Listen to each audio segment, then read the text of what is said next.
Thursday the 13th of July, and we are looking at the dollar index chart, suggested after we did not continue lower at the beginning of the week as I had hoped.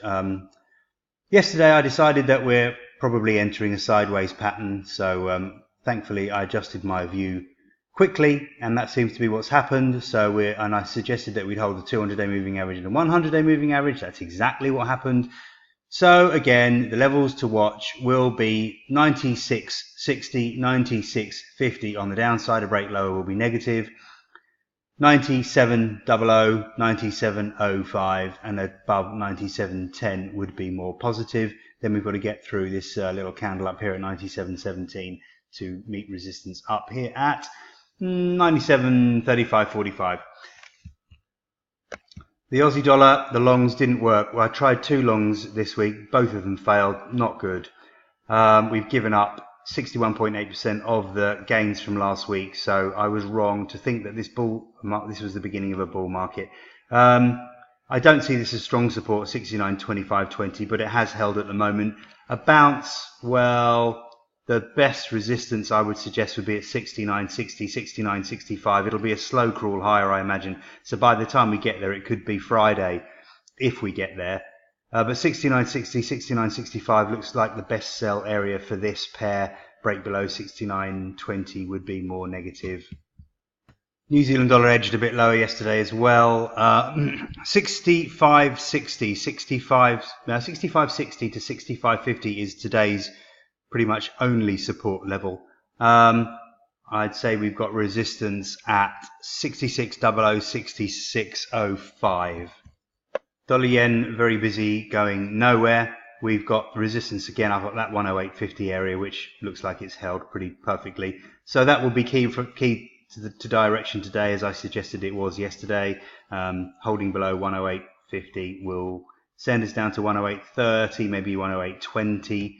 Push up through 108.60 would be more positive. Euro yen levels are actually working pretty well. We topped out at just above 123.00, which was the resistance, the target and the resistance. We've got support down here, as you probably remember, at 122, sort of 30.20 or 35.25, I could probably call it. Below 122.10 will be more negative. So really, yeah, you're just trying to trade this 90 pip range. That's a nice turn if you can get it, but it takes a couple of days for it to happen. In the middle, you've got this 122.58.60 area, which you can see does have an effect. The euro, I fear, is also entering a sideways trend in between the 100 and 200-day moving averages. 100-day moving average around 112. Let's call it 75.65, and 113.55.65 on the upside will be the resistance level. I don't think there's anything particularly exciting on the short-term chart. That 112.70 level on the daily chart ties in with the 200-hour moving average. So we've bottomed just below there at a shorter-term 50% fib. So 112.75.65 looks like probably the best support level of the day. Break below 112.55 would be more negative. Could send us down to 112.10, 112.00. Pound also trading sideways. Just throw a little trend line on here. Very, very short-term trend line. Okay, that gives us some support down at 126.85.75. If we can hold there, then get back above 127.10, we can push up towards 127.55.65. A break below 126, let's call it, what's this low down here? Low for the week. Okay, 126.50 is where you'd want to have stops on any longs. Below 126.50, and then we could sink. Gold is trying to stage a comeback. So we had good support down here at 113.21, at 13.20, 13.19. Then we managed to push above 13.30, which was resistance. So now that has become support. So this is sort of pivotal. That's what I'm trying to say, pivotal. So holding above 13.31, 13.30 will be positive today. And when you look at the 200-hour moving average, it looks quite likely that will hold. So you really want to stop below 13.27. So it's a low risk trade to get long at 13.31, 13.30 with a stop below 13.27.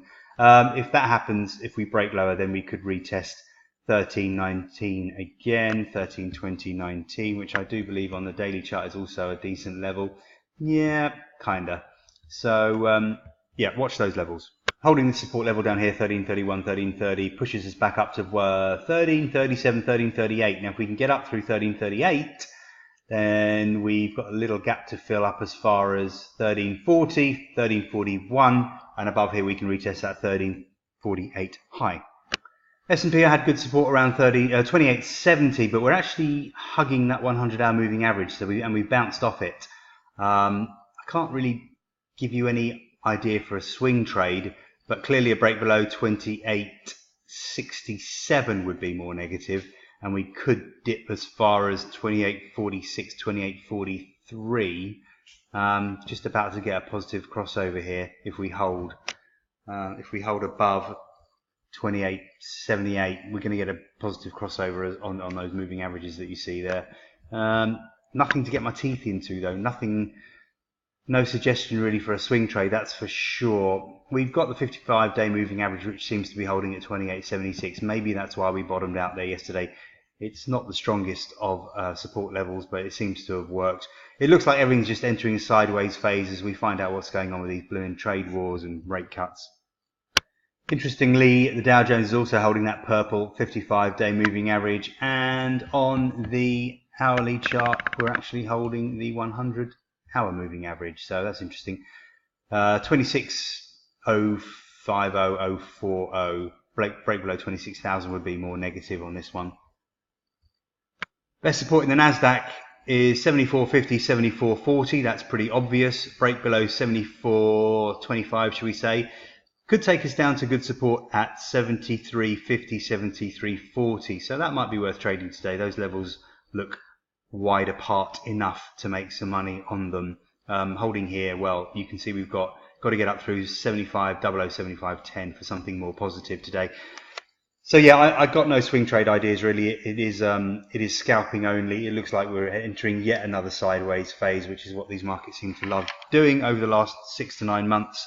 And if that's all that's on offer, scalp away and don't have any positions overnight.